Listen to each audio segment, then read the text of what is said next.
بسم اللہ الرحمن الرحیم۔ آج ہم انشاءاللہ العزیز پھر قربانی کے جو جانور ہیں ان کے عیبوں کے بارے میں بات کریں گے کہ اگر یہ عیب ہوگا جانور میں تو قربانی ہونا جائز نہیں ہوگا۔ تو سب سے پہلے کہتے ہیں کہ جو بھینگا جانور ہے اس کی قربانی کرنا جائز ہے، اندھے جانور کی قربانی کرنا یہ جائز نہیں ہے۔ اسی طرح کہتے ہیں کہ جس کا کانا پنا، کوئی جانور کانا ہے اور اس کا جو کانا پنا ہے وہ ظاہر ہوتا ہے تو اس کی قربانی کرنا بھی جائز نہیں ہے۔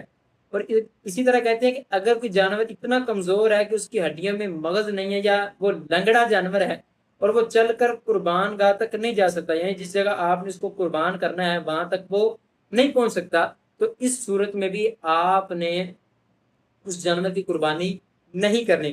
اور اسی طرح کہتے ہیں کہ اگر کوئی جانور اتنا بیمار ہے کہ اس کی جو بیماری ہے یا جس کا کان ہے یا کسی جانور کی دم کٹی ہے اور وہ اتنی کٹی ہے کہ وہ تہائی سے زیادہ ہے، عضو تہائی سے زیادہ کٹی ہو، تو ان جانور کی قربانی جائز نہیں ہے۔ اگر تو اس سے کم ہے، مثال کے طور پہ کان یا دم یا چکی تہائی سے کم کٹی ہے، تو اس صورت میں بھی اس کی قربانی کرنا جائز ہوگی۔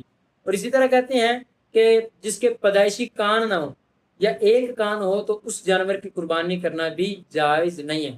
مثال کے طور پہ اس کے ایک کان پیدائشی نہیں ہے یا دونوں ہی نہیں ہے، تو اس صورت میں بھی اس جانور کی قربانی جائز نہیں ہے۔ لیکن اگر کسی جانور کے کان چھوٹے ہوں تو اس کی قربانی کرنا جائز ہے۔ اگر کسی جانور کے چھوٹے کان ہیں تو اس میں کوئی مسئلہ نہیں، آپ اس جانور کی قربانی کر سکتے ہیں۔ تو اللہ تعالی ہمیں عمل کرنے کی توفیق عطا فرمائے، آمین بجاہ النبی۔